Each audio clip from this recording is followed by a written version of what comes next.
مولاي صل وسلم دائما أبدا على حبيبك خير الخلق كلهم.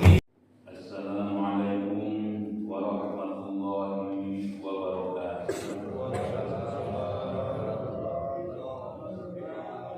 الحمد لله نحمده ونستعينه ونستغفره ونعوذ بالله من شرور أنفسنا ومن سيئات أعمالنا. من يهد الله فلا مضل له ومن يضلل فلا هادي له.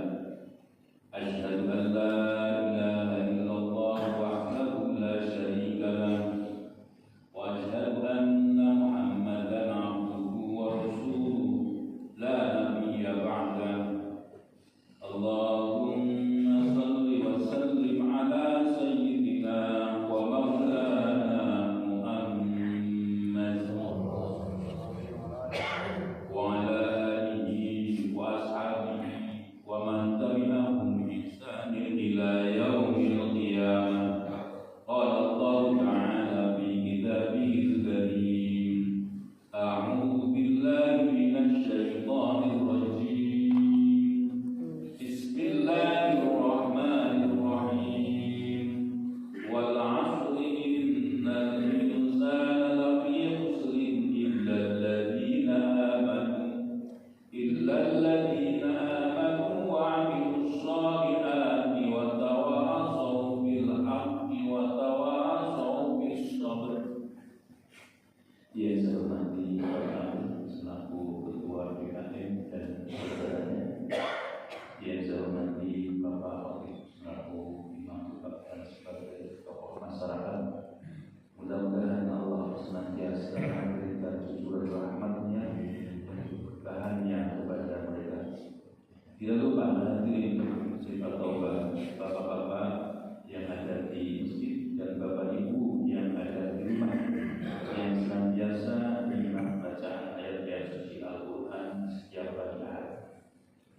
Mari kita tanamkan kepada kita yang selalu bersyukur dengan apa yang Allah berikan kepada kita.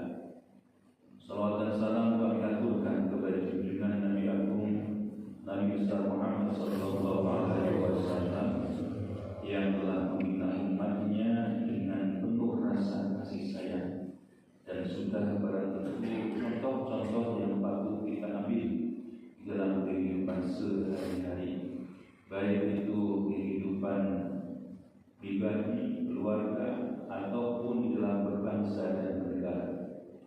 Hadirin jamaah subuh yang berbahagia, mari kita teruskan kajian kita, yaitu surah Al-Quran ayat yang ke-30. Walaqad atayna. A'udzu billahi minasy syaithanir rajim. A'udzu billahi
yang berlama-lama ya sampai 40 hari 40 malam.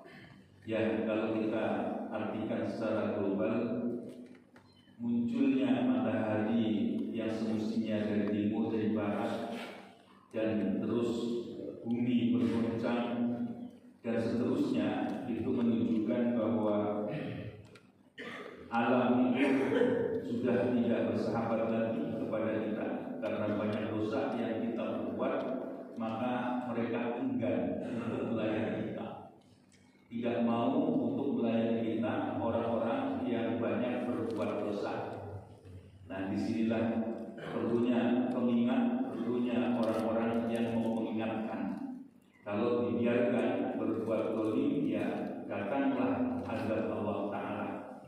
Nah, ini jangan sampai terjadi azab Allah itu menimpa kepada kita. Ya, karena nanti azab itu tidak hanya mereka yang berbuat dosa, tetapi juga orang-orang yang tidak mengingatkan. Nah, itu diam itu artinya ya setuju gitu ya. Diam itu artinya mengiyakan. Ya, karena nanti kalau kita perhatikan ada hadis ini yang menyatakan man ra'a minkum munkaran falyughayyirhu bi yadihi fa illam yastati fa bi lisanihi fa illam yastati fa bi qalbihi wa huwa al-'amru liman. Nah, ini kalau bisa dengan kuasanya, dengan tangannya. Ya, dengan tangan itu diartikan dengan kekuasaan. Ini bagi mereka yang punya tangkap kekuasaan. Dengan lisan, ini biasanya orang-orang alim, orang-orang ustaz, wali. Nah, ini dengan lisan. Nanti yang paling mungkin di antara kita ya, mungkin melihat kemungkaran tidak bisa berbuat apa-apa. Jangan kita ikut-ikutan, ya kita menjauh. Ya, menjauh artinya tidak setuju dan berdiam diri, itu termasuk hal-hal beriman. Hadirin jamaah sungguh yang berbahagia. Ya, kalau kemarin menggambarkan bagaimana orang-orang yang sombong, itu sudah dinyatakan bahwa sebangsa yang sombong itu gurunya adalah iblis ya. Jadi mereka itu memang warisi sifat-sifat iblis. Dan sombong itu menunjukkan dorongan keakuannya. Ya, jadi kalau iblis itu diperintah oleh Allah untuk sujud kepada Adam, itu memang keakuannya. Karena kesombongan itu berangkat dari keangkuhannya.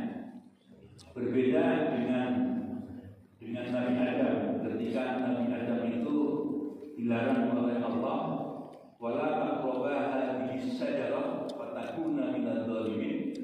Nah, di situ karena adanya rayuan benda lain. Nah, ini kalau kita lihat berangkatnya dari syahwat ya. Jadi berbeda. Kalau yang berangkat dari kelakuannya, kesombongannya dengan faktor yang lain. Kalau faktor yang dari dalam, itulah angkuhan. Makanya Allah itu murka kepada orang yang berbuat sombong. Dan Allah menyatakan bahwa kesombongan itu bukan milik manusia, tapi milik Allah, karena Allah lah yang segala-galanya. Jadi bukan pakaian manusia kesombongan, tapi pakaian Allah. Oleh karena itu Allah murka ketika ada orang yang sombong.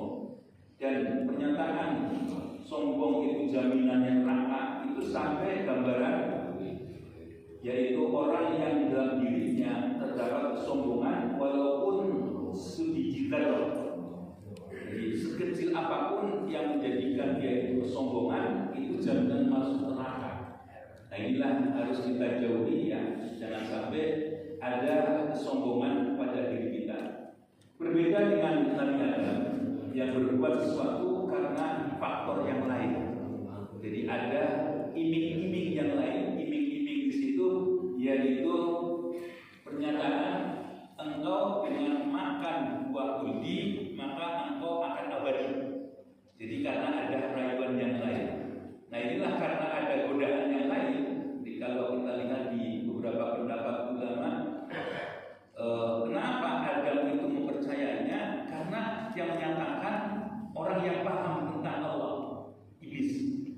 dan dia mengatasnamakan Allah. Jadi siapa orang yang tidak tergoda karena atas namamu, kira-kira seperti itu. Jadi digodanya Adam itu karena ada rayuan benda lain dan mengatasnamakan Allah yang akan mengabadikan. Oleh karena itu Nabi Adam itu memakan buah bumi. Oleh karena itu ketika Nabi Adam keluar dari surga dan dia mengembara keduanya, maka Allah ajari kepada keduanya. Fatalaqa Adam min rabbihi kalimatin fataba alaihi innahu huwat tawwabur rahim. Yaitulah karena faktor yang lain. Kalau dasarnya berangkat dari dalam itu susah. Ya, itu susah. Ya kayak sebangsa iblis itu kan sudah meminta kepada Nabi Musa yang kemarin disampaikan kan, bagaimana iblis itu kepengen seperti makhluk-makhluk yang lain, berbuat salah diampuni, berbuat salah diampuni gitu. Nah karena seperti itu iblis itu pun berbicara kepada Musa, Musa, tolong sampaikan kepada Allah, aku kepengen seperti makhluk-makhluk yang lain, seperti malaikat, seperti para nabi, seperti para rasul, seperti orang-orang soleh. Bisakah aku diampuni? Nah disinilah Nabi Musa bercakap-cakap, karena Nabi Musa itu terkenal yaitu sebagai taklim. Wa kallamallahu Musa taklima. Oleh karena itu Nabi Musa matur kepada Allah, ya Allah, ada hambamu yang bertobat. Siapa dia? Iblis ya Allah. Boleh dia bertobat asalkan dia mau sujud kepada Adam. Nah ini perintahnya itu saja. Nah karena seperti itu Nabi Musa pun menyampaikan kepada iblis, iblis, ada kabar baik nih, kamu bisa diterima. Boleh? Oh iya, dengan senang hati. Apa syaratnya? Kamu disuruh sujud kepada Nabi Adam. Tapi dasarnya congkak, dasarnya sombong. Dulu waktu Nabi Adam masih hidup saya nggak mau, apalagi sudah mati. Bilang seperti itu. Yaitulah kalau orang congkak itu obatnya susah. Kalau orang itu sombong itu obatnya susah. Oleh karena itu ya jaminannya ya sudah, jaminannya itu adalah neraka. Ya, jadi la yadkhulul jannah man kana fi qalbihi misqala habatin min kibrin. Ya tidak akan masuk surga orang yang ada di dalam hatinya itu ada kesombongan walaupun sebiji telur. Nah ini. Jadi orang sombong itu biasanya nyalah-nyalahkan aja. Suruh berbuat nggak mau. Jadi ini biasanya orang-orang yang sombong itu paling nyalah-nyalahin. Jadi menyalah-nyalahkan tidak ada solusinya. Ya kayak orang-orang yang mikir gitu ya, yang mikir-mikir itulah yang seperti itu. Nah itulah orang-orang yang sombong itu seperti itu.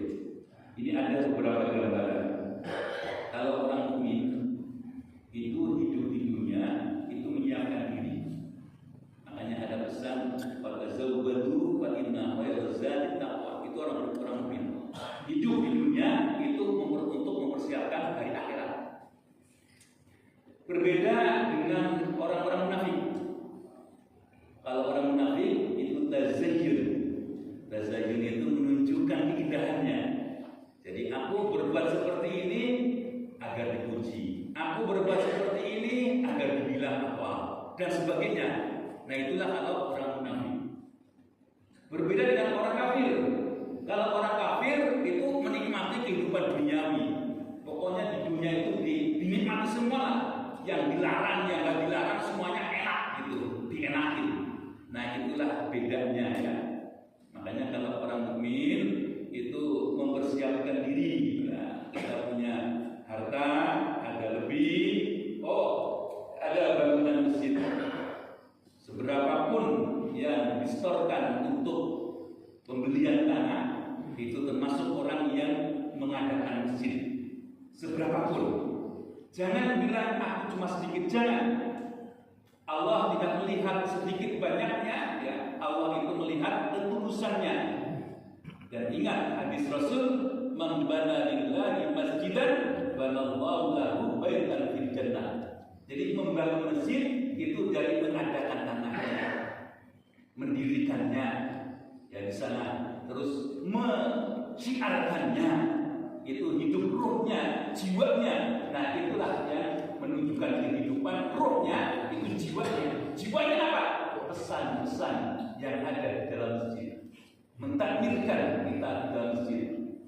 Kita sholat berjamaah, kita mengkaji, kita tahlil, kita wirid, kita i'tikaf, itu termasuk mengadakan kehidupannya. Hadirin jamaah subuh yang berbahagia. Jadi pada zawal mencari bekal, ya bekal untuk di akhirat. Itulah orang yang beriman. Jadi gambarannya beda sekali ya, beda antara orang beriman, orang munafik dengan orang kafir. Kalau orang kafir jelas menolak dan ingin menikmati kehidupan duniawi. Yuk kita teruskan. Walaqad najjayna bani Israila minal adzabil muhin. Walaqad najjayna, sungguh telah aku selamatkan. Siapa yang diselamatkan? Bani Israil, yaitu keturunan Bani Israil. Minal adzabi, dari siksaan al-muhin, yaitu yang hina. Jadi orang-orang Bani Israil itu sebenarnya ya kalau kita lihat memang keturunan dari Bani Israil itu banyak yang menjadi nabi dan rasul, itu diakui. Dan Bani Israil juga memang dinyatakan oleh Al-Quran adalah orang pilihan.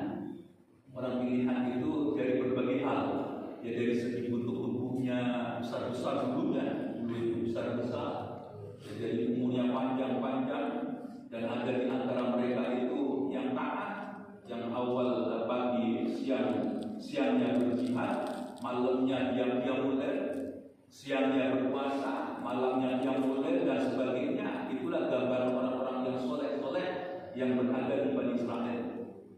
Dan dicap juga Bani Israil itu adalah orang yang suka membuat perusahaan. Jadi laku sidunna fil ardi marratain, itu artinya sungguh kalian itu suka membuat perusahaan di dunia ini. Ya dari zaman Nabi Musa sendiri, ya bagaimana kenapa dinamakan surah Al-Baqarah itu kan ya. Nah di sana ada orang yang membunuh keluarganya sendiri, pura-pura dia itu tidak membunuh, dan disitulah ingin ada orang yang pengen dicarikan siapa yang membunuhnya. Akhirnya bertemu dengan Nabi Musa. Nabi Musa itu memberitahukan untuk mencari hewan yang namanya sapi yang disebut dengan Al-Baqarah. Nah itulah kisahnya. Jadi ada orang yang di dalam keluarga ada keinginan untuk mewarisi hartanya, tapi dengan jalan membunuh. Yang akhirnya dengan petunjuk hewan tersebut, ya Nabi Musa menempatkan dari salah satu bagian anggota tubuhnya ke badan orang tersebut, maka orang tersebut ngomong dengan fasih bahwa yang membunuh adalah si fulan dan sebagainya. Nah itu awalnya juga begitu, dia banyak pertanyaan. Jadi disuruh untuk menyembelih sapi, bertanya sapinya yang seperti apa dan sebagainya. Yang makanya kalau dalam agama itu kalau sudah tahu gitu ya, tak usah kita itu banyak tanya. Itu yang dikhawatirkan. Jadi kalaulah kita itu banyak tanya, malah menyesatkan dirinya. Seperti kaumnya Nabi Musa yang meminta seperti apa diperincikan, malah menyusahkan dirinya. Nah inilah gambaran dari Nabi Musa yang menggambarkan bagaimana kaumnya yang disebut dengan Bani Israel itu yang banyak membuat kerusakan dengan berbagai macam bentuk. Ya sampai sekarang pun demikian. Ya walaupun sesungguhnya ada yang komplain ya, yaitu bukan Bani Israel yang sesungguhnya, tapi mereka itu yang disebut dengan Zionis. Ya orang-orang yang serakah, orang-orang yang punya watak keserakahan yang luar biasa yang ada di Palestina sana. Hadirin jamaah subuh yang berbahagia. Jadi Allah telah menyatakan telah aku selamatkan Bani Israel dari azab yang pedih. Dari siapa? Dari Fir'aun. Jadi ini menyelamatkannya yaitu melalui Nabi Musa. Innahu kana 'aliyan minal muslimin. Bahwa sesungguhnya dia, di sini dia pujiannya itu adalah Fir'aun karena keberadaannya Fir'aun aliyan, yaitu orang yang tinggi, orang yang sombong, minal muslimin, termasuk orang-orang yang berlebihan. Jadi orang-orang sombong itu biasanya ya berlebihan itu dari omongannya gede gitu ya, omongannya serba wah gitu, kayaknya orang lain tidak ada apa-apanya. Nah inilah dari omongannya kelihatan. Terus jalannya juga beda ya. Kalau orang-orang yang sombong itu biasanya ya, kesombongan itu tangannya bukannya lurus, jalannya itu ditekuk gitu ya. Jadi seperti siku gitu. Nah itu biasanya orang sombong itu seperti itu. Dan ya apalagi kalau jalan itu tidak mau melihat ke bawah, melihat ke atas. Ya congkak itu ya seperti itu.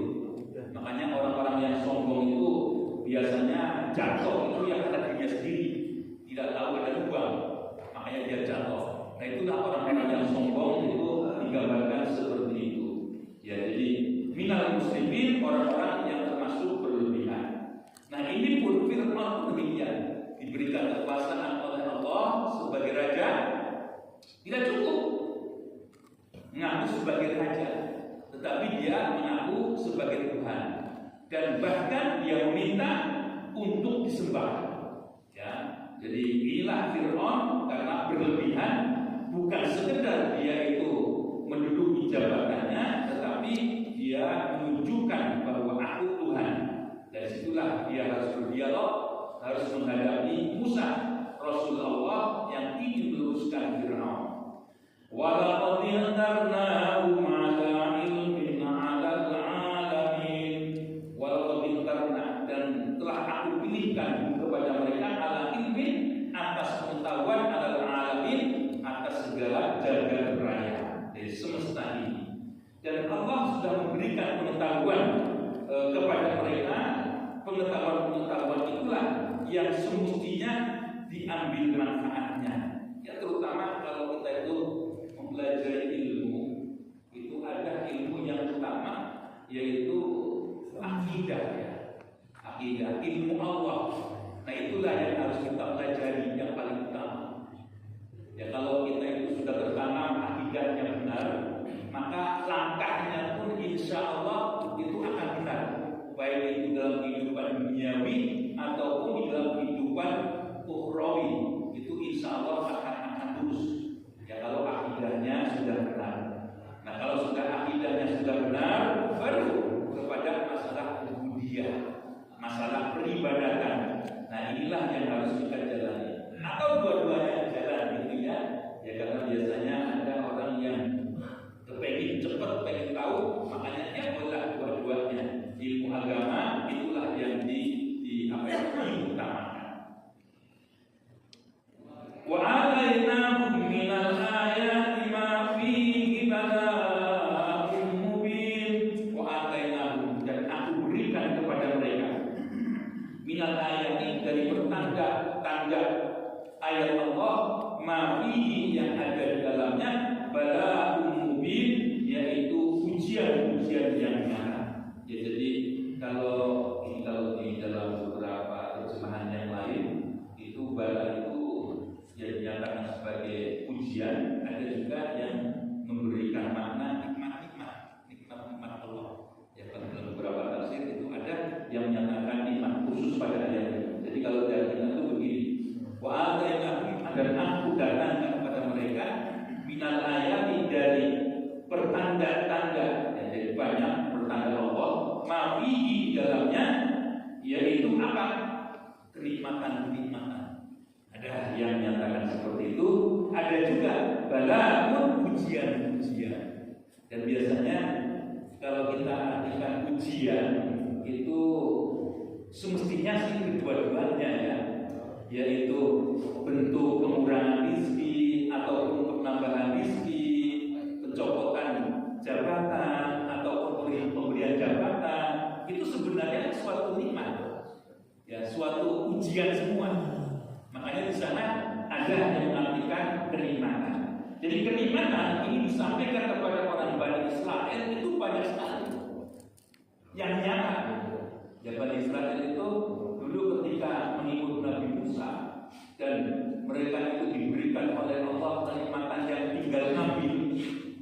dari apa itu, dari bebatuan. Kalau digambarkan dari bebatuan itu ada beberapa yang menyamakan sebangsa jamur. Ya, sebangsa jamur.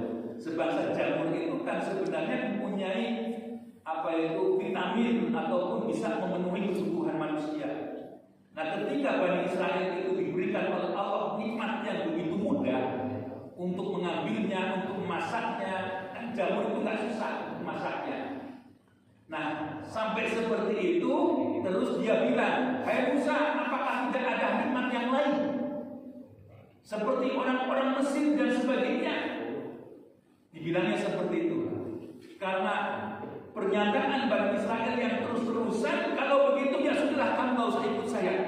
Sana kamu cari kenikmatan di tempat yang lain. Yailah karena sudah tidak suka lagi dengan perilaku dari orang-orang Bani Israel.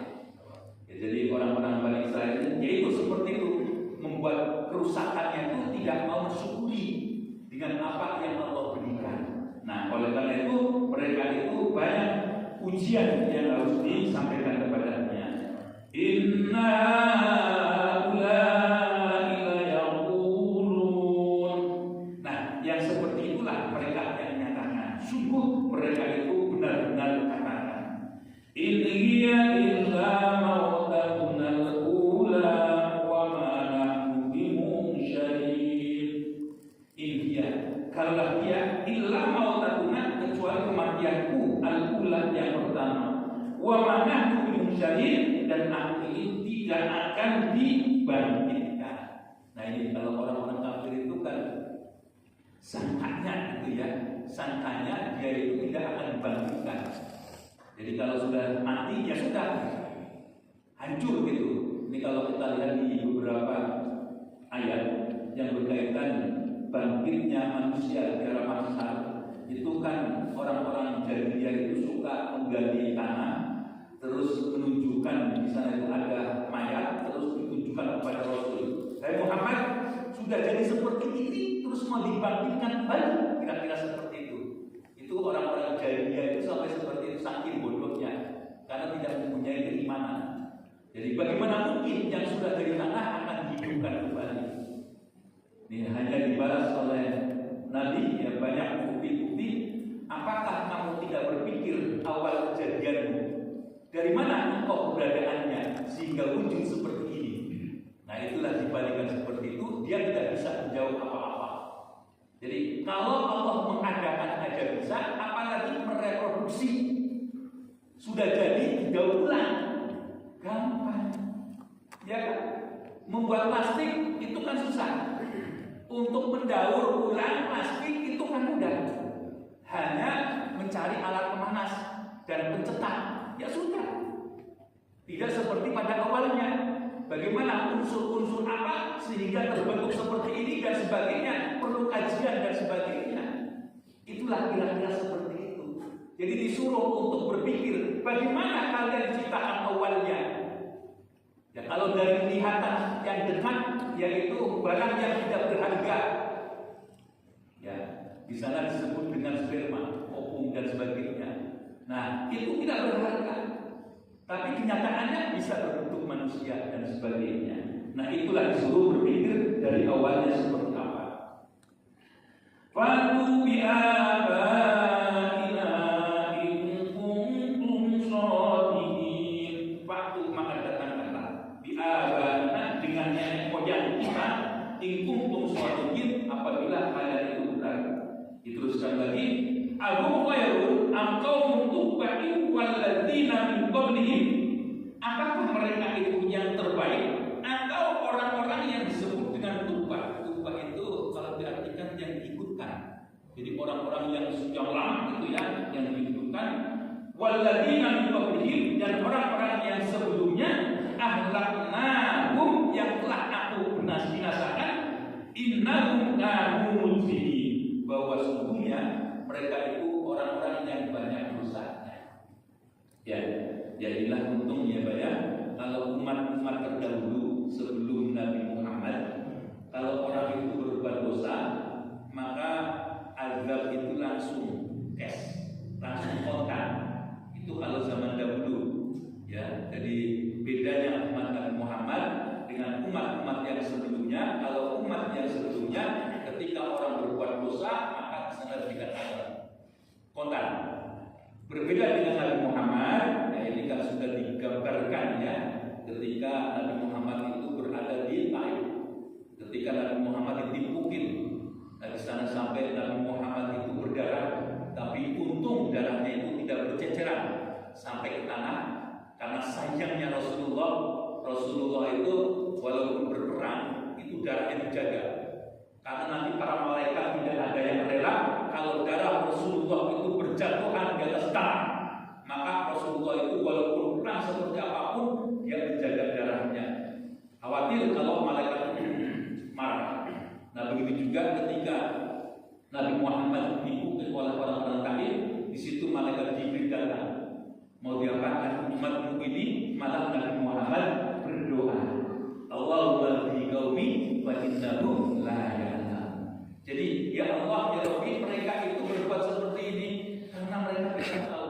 Kalau mereka tahu aku sebagai utusan Allah, maka mereka akan mengikuti ajaran. Jadi disinilah optimisan Rasulullah. Kalau umatnya sekarang nggak bisa, mungkin nanti anaknya. Kalau anaknya nggak bisa, mungkin nanti cucunya.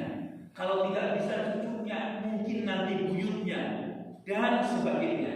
Nah itulah contoh Rasulullah itu yang tergambarkan di dalam surah Al-Duha.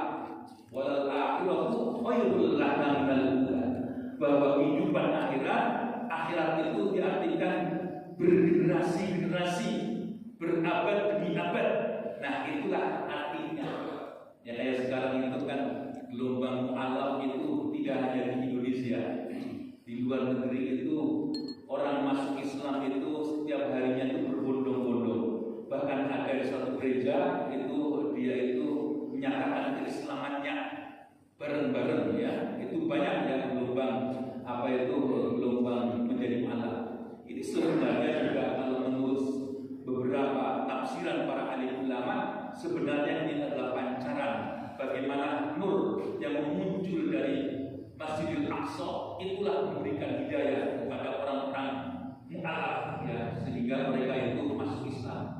Dengan mereka melihat kenapa orang-orang Palestina walaupun dibombardir, walaupun rumahnya runtuh, walaupun anak-anak kecilnya dimatikan, perempuannya dimatikan, tetap mereka itu mempertahankan akidah apa yang ada. Mereka orang-orang yang terbuka pikirannya, maka melihat ajaran Islam yang sebenarnya. Oh, Al-Quran ternyata tidak seperti yang digambarkan oleh orang-orang yang tidak suka kepada Islam. Di sini agama rahmatan lil alamin, agama yang mengajarkan belas kasihan di antara sesama dan sebagainya. Nah, makanya mereka itu berbondong-bondong memasuki Islam dengan akal sehatnya. Nah, inilah yang ada di Indonesia. Alam itu banyak ya Pak ya, dari suku Tionghoa, Chinese. Sebenarnya kan ya kita akui Pak, Chinese itu termasuk ras unggulan, orang-orang yang pilihan, orang-orang yang pintar. Ya kita akui bahwa mereka itu adalah orang-orang yang pintar. Nah, mereka ketika membaca ayat-ayat suci Al-Quran, maka banyak yang tersentuh oleh Al-Quran dengan hidayah Allah. Wa ma khalaqnas samawati wal arda wa ma bainahuma la'ibin.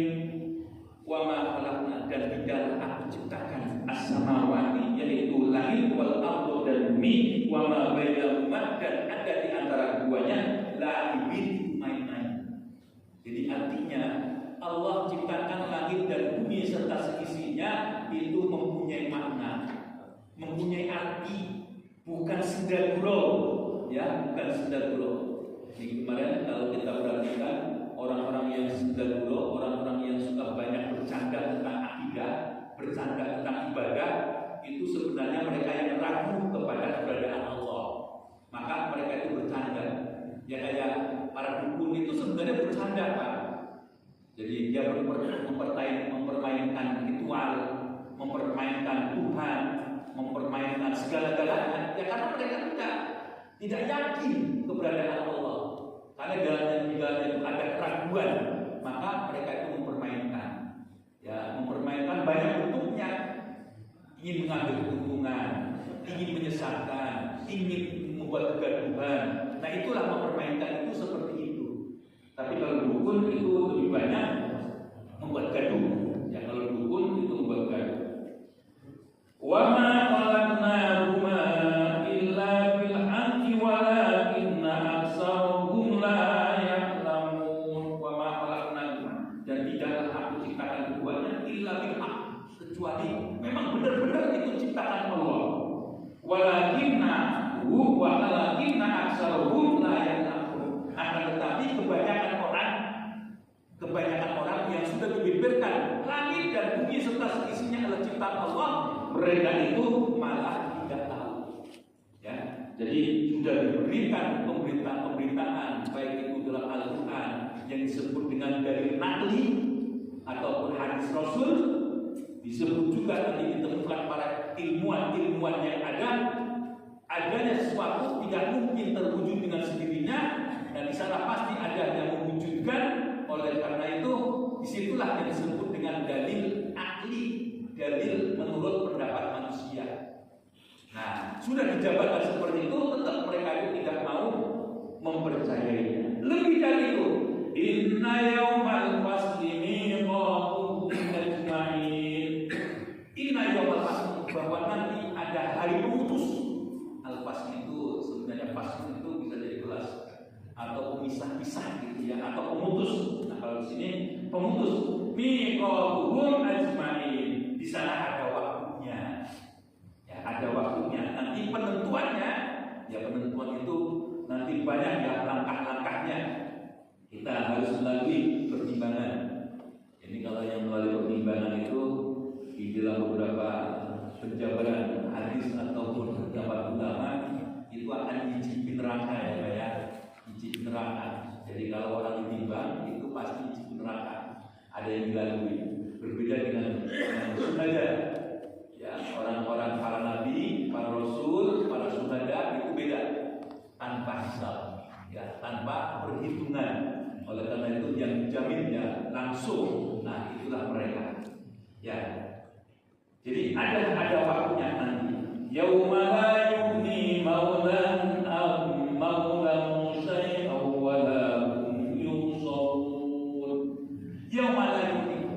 tidak ada manfaatnya pada hari itu. Maulan yaitu kawan, maulan. Jadi kawan, an maulan yaitu dari kawan yang lain. Sayan sesuatu, wala hum yusawun. Jadi di antara teman, di antara saudara itu tidak ada lagi apa itu gunanya itu tak ada. Ya, jadi ini nanti ada beberapa ayat ya, nanti yang berkaitan dengan ini. Wala taziru waziratu wisra ukhra gitu ya. Orang itu tidak mungkin akan memanggul dosa orang lain, itu tidak mungkin. Ini juga termasuk yang menunjukkan bahwa kehidupan itu masing-masing. Nah, nanti ketika di akhir di ujung memang ada beberapa ayat yang menyatakan ada syafaat yang Allah izinkan. Jadi syafaat nanti ada Allah berikan, yaitu yang Allah izinkan. Yang pertama yaitu Nabi Muhammad yang disebut dengan syafa'atul uzma, syafaat yang besar. Nah itulah dari Nabi Muhammad. Nanti illa man adzina lahu, kecuali orang yang diberikan oleh Allah izin. Bisa jadi para syuhada. Karena orang-orang yang bisa memberikan pertolongan yang mereka itu tidak punya dosa, yang tidak punya salah. Ya bagaimana mungkin kalau kita itu ingin memberikan pertolongan sementara kita ada pertanggungjawaban, ya kan? Jadi nggak mungkin. Jadi kecuali yang diizinkan oleh Allah. Ya, bisa jadi umpamanya ada di antara jamaah masjid ini ada yang menjadi syahid. Ya. Jadi orang yang berjuang dan memperoleh syahidnya, nah bisa jadi diberikan izin oleh Allah, maka ada saudara kita itu jamaah subuh, jamaah yang berada di Masjid At-Taubah di Desa Pucung. Nah bisa jadi seperti itu yang Allah izinkan, itu bisa ya. Jadi itu memberikan pertolongan.